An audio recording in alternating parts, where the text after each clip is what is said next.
გამარჯობა, თქვენ უყურებთ ანტიბიოტიკის მორიგ ეპიზოდს, მე კვაბარამიძე ვარ და დღეს ამ გადაცემის სტუმარია ანალიტიკოსი ზურა ბატიაშვილი. მოგესალმებით ბატონო ზურა, ძალიან დიდი მადლობა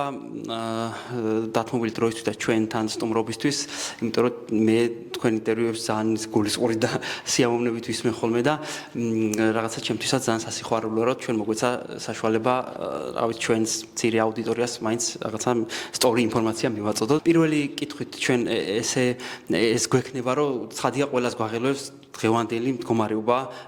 ჩვენს ქვეყანაში, ეს პროტესტი და ეს არალეგიტიმური ხელისუფლება და მაინტერესებს თქვენი შეფასება, როგორ უყურებთ, როგორ პოზიციონირებს საქართველოს აი სოფლიო ამ რაღაცა საერთაშორისო ურთიერთობებში თუ სისტემაში ამ არალეგიტიმური ხელისუფლების პარკლებში.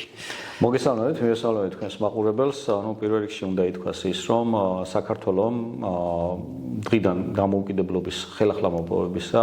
არასოდეს არ ყოფილა ასეთ მძიმე მდგომარეობაში, იმ თვალსაზრისით, რომ ხელისუფლებას არ აქვს, ეგრეთ წოდებულ ხელისუფლებას საერთაშორისო აღიარება, ეს ქვეყნისაც თვითსაც ცუდია, იმიტომ რომ რეალურად საერთაშორისო ამბებისგან მაქსიმალურად დისტანცირებული ხარ მაშინ, როდესაც პატარა ქვეყნის ბედით წილად დამოკიდებულია სწორ საგარეო პოლიტიკურ ორიენტაციაზე, სწორ ალიანსებთან კავშირებზე. ეს ყველაფერი ახლა მოშლილია, მაგრამ იმედი უნდა ვიქონიოთ, რომ ეს მუდმივად ასე არ გაგრძელდება, ეს ისტორიისთვის შეიძლება წამი იყოს ის, რაც ახლა ხდება. რეალურად საქართველოს ეს არჩევანი საუკუნეების წინ გააკეთა და არავის არ აქვს უფლება რომ კითხვის ნიშნის ქვეშ დააყენოს ეს არჩევანი. ახლა არის ბრძოლა იმ საუკუნეების წინ გაკეთებული არჩევნისთვის, რომელიც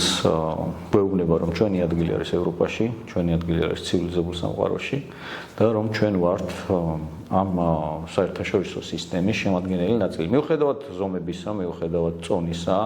გინ პოლიტიკური, გინ ეკონომიკური ან სამხედრო თვალსაზრისით, ყველა ქვეყანას საბოლოო ჯამში ერთი ხმა აქვს საერთაშორისო სისტემაში.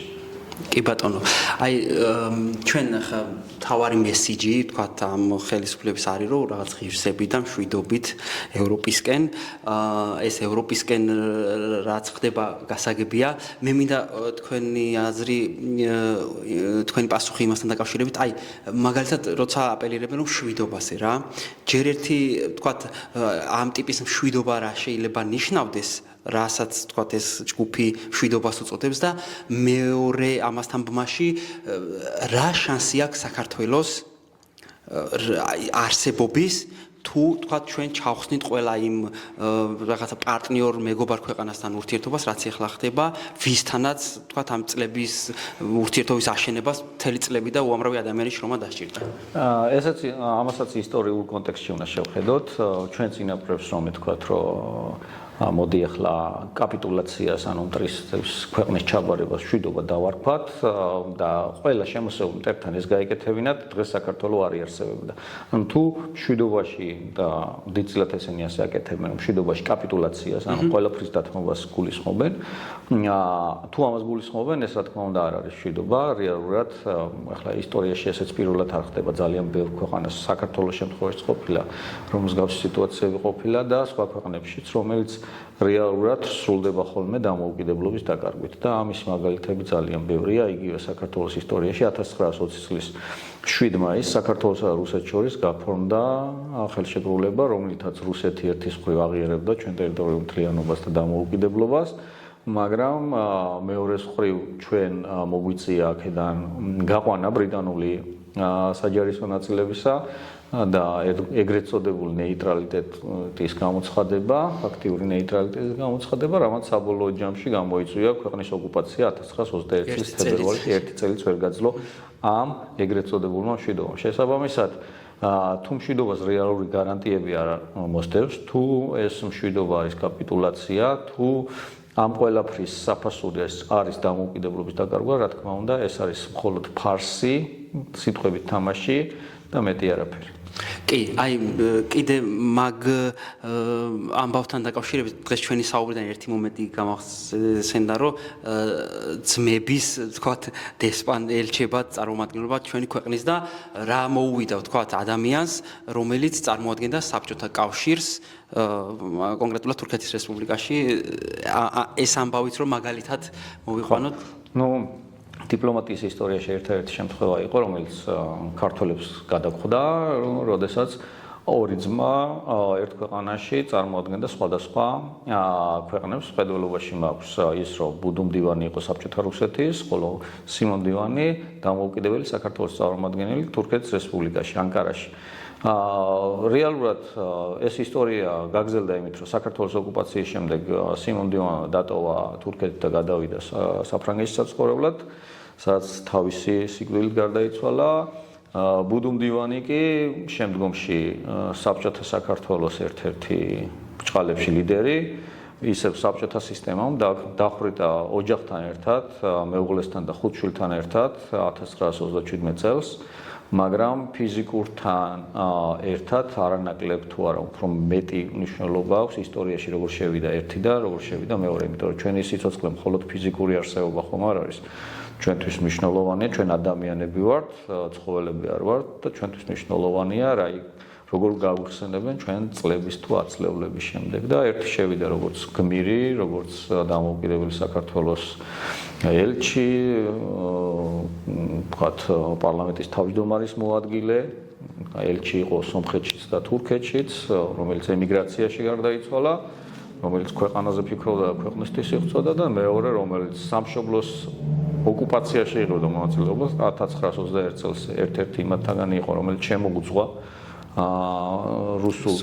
მე-11 წითელ არმიას და რომელსაც ბრჭყალებში ისე დაუფასეს ეს ყველაფერი, რომ ოჯახიანად, შვილებიანად ერთად დახვრიტეს და რომელიც ისტორიაში შევიდა როგორც მოღალატის სახელით შევიდა. ეს ყველაფერი იმაზე მიუთითებს და იმას გვიჩვენებს, რომ რანაირად შეიძლება განვითარდეს სხვა მოღალატეების ბედიც არა მხოლოდ ფიზიკურად, არამედ წლების მერე როგორ მოიგონებენ მათ. დიახ, და ნიშანდობლივი ამბავი ის არის, რომ ვისაც ემსახურებოდა იმ რეჟიმის მიერ ზუსტად ეს ანუ გამოცხადებული იქნა მოღალატედ და ეს ჩვენ სინამდვილეში ახლა იმავე სისტემას ვებრძვით და იმავე ტიპის ადამიანები გვებრძვიან იმ მხრიდან, რაც მაშინ იყო. ანუ ეს არაფერი ისტორიისთვის მით უმეტეს არაფერი. ისტორიას გამეორება უყვარს ხოლმე და მეორდება სახელს და გვარებს გადაწყვეტილი მნიშვნელობა არ აქვს ხოლმე. სიუჟეტი ძალიან გავს ერთმანეთს, სამწუხაროდ მეორდება, მაგრამ იგივე 1921 წლისგან განსხვავებით ქართველებმა ვისწავლეთ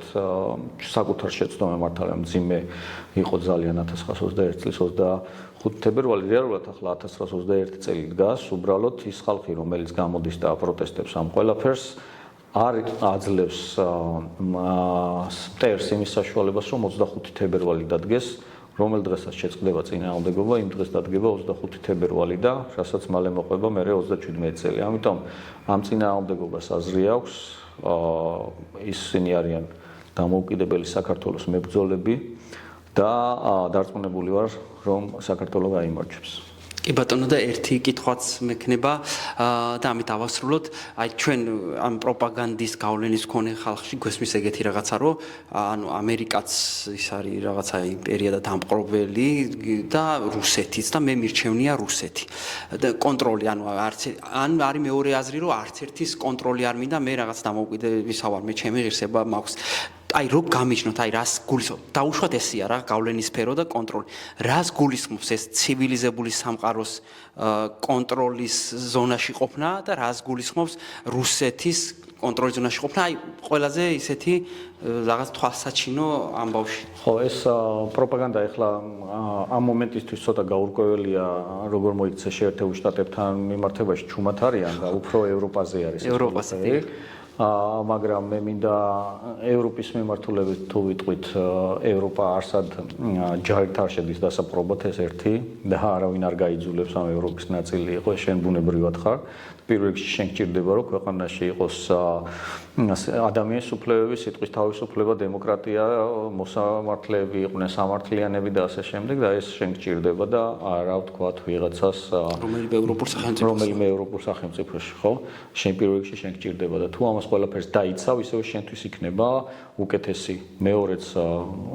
არავინ არ მოდის ჯარებით და ევროკავშირთა ჯარიც არ ყავს რომ მოვიდეს და დაგიკვიროს თეორიულადაც ხო განსხვავებით რუსეთისგან რომელიც ცდილობს ტოლობის ნიშნის დასმას და რითაც ცდილობს გააქარწყლოს ოკუპანტის ასე ვთქვათ სახე მოსახლეობაში რეალურად ვინც კი ოდნავ შედარება შეუძლია გააკეთოს ვისაც შეუძლია ალტერნატივისაც ვდომა აქ ალტერნატიურ წყაროებზე მისთვის ძალზედ ადვილი არის რომ დაინახოს განსხვავება იგივე ევროპასა და რუსეთს შორის რუსეთს სადაც შესულა ყოველთვის სიკვდილი უბედურება შეუტანია დაწყებული საქართველოს ოკუპაციით და ეს ოკუპაცია რეალურად 21 წელს ხო არ დაწყებულა 1801 წელი და მას მერე მომდევნო რამდენი ომში იგივე რუსეთის სასარგებლოდ ქართველების სისხლი დაუღრია ხო მეორე მსოფლიო ომზე რო არაფერი თქვა პირველი მსოფლიო ომი რეალურად დაიწყება საამიცემული თორე იქაც ძალიან დიდი რაოდენობის ქართველები რუსეთის სიძლიერისთვის ფაქტობრივად ყვილა იყო გაწირული ახლა სიტყვაზე იგივე მანჯურიასთან ბრძოლაშიც კი რა უნდა ქართველებს ახლა იაპონიის წინააღმდეგ რატომ უნდა იომოს ქართველმა ხო რა ბევრს ეს დაიწყებას აქვს მიცემულია ომი რომელიც რუსეთი სასტიკად დამარცხდა სხვათა შორის ეგონათ რომ პატარა იაპონიას მალე დაამარცხებდნენ აი იქაც კი ამდენი ქართველი გაიწირა აღარაფერს ვამბობ მე ფინეთის წინააღმდეგ ომზე ანუ ვისთვის გაუგებარი აი როგორც დღეს ეხლა ხდება რომ უკრაინის წინააღმდეგ ეთნიკური უმცირესობების წარმომადგენლებს წირავენ და ცდილობენ რომ ეთნიკური რუსები ნაკლებად მოხვდნენ იმ ბრძოლის ყველაზე დაახლოებით ასეთი სიტუაცია იყო საბჭოთა კავშირში სადაც რეალურად საზარბაზნე ხორცად მიყავდათ ქართველები და მეორე მსოფლიო ომში რაოდენობის თვალსაზრისით ქართველებმა უფრო მეტი მსხვერპლი გავიღეთ ვიდრე მთელმა შეერთებულმა შტატებმა იმის გამო რომ საზარბაზნე ხორცად გვიყენებდნენ მეტი არაფერი კი ბატონო და ანუ რაღაც ესეთი დასკვნა რომ გამოვიტანოთ ამ ყველაფრიდან ანუ ევროპული ცივილიზაციის მთავარი ღერძი არის ადამიანი და მისი რაღაცა უფლება და მისი ცხოვრება და ჯანმრთელობა და ასე შემდეგ ხოლო ამ რუსული იმპერიალიზმის მთავარი არის რომ რაღაცა ეს ტერიტორიები დაიპყროს და ადამიანი დაამონოს და საერთოდ ღირებულება დაუკარგოს რასაც აკეთებდა რა ვიცი არაერთი წლის განმავლობაში ჩვენთან დაკავშირებით დიდი მადლობა ბატონო სტუმრობისთვის საინტერესო საუბრისთვის კიდევ ერთხელ გიდასტურებთ ჩვენ პატივისცემას და რავი მაყურებელს ასევე კეთილი სურვილებით დავემშვიდობებით მადლობას გადავხდით გადაცემისთვის დათმობილი დროისთვის და იმედი გვაქვს რომ ჩვენი ეს რაღაცა მცდელობა რომ სწორი ინფორმაცია მივიტანოთ ჩვენს რაღაცა მოქალაქეებთან რაღაც წარმატებით გამოგვივა მადლობას გეტყვით და ერთ პატარა ფრაზას დავამატებ, ბევრ დროს არ წაგართმევთ, დასავლეთ და აღმოსავლეთ ძირითადად იმით განსხვავდება ერთმანეთისგან, რომ დასავლეთში სახელმწიფო ემსახურება ხალხს და აღმოსავლეთში ხალხი ემსახურება სახელმწიფოს და ამიტომ ყველა დონეზე აუცილებელია გავაკეთოთ სწორი არჩევანი, რომ სახელმწიფო არსებობს იმისთვის, რომ ხალხს ემსახურებოდეს და აქეთკენ მივდივართ და ეს არის სწორი გზა და არა ის, რომ ჩვენ ვიღაცის მიერ გაურკვეველი პირების მიერ მიღებულ გადაწყვეტილებას ეწირებოდეს ადამიანების სიცოცხლე. ძალიან დიდი მადლობა. მადლობა მაყურებელს, მომავალ შეხვედრამდე.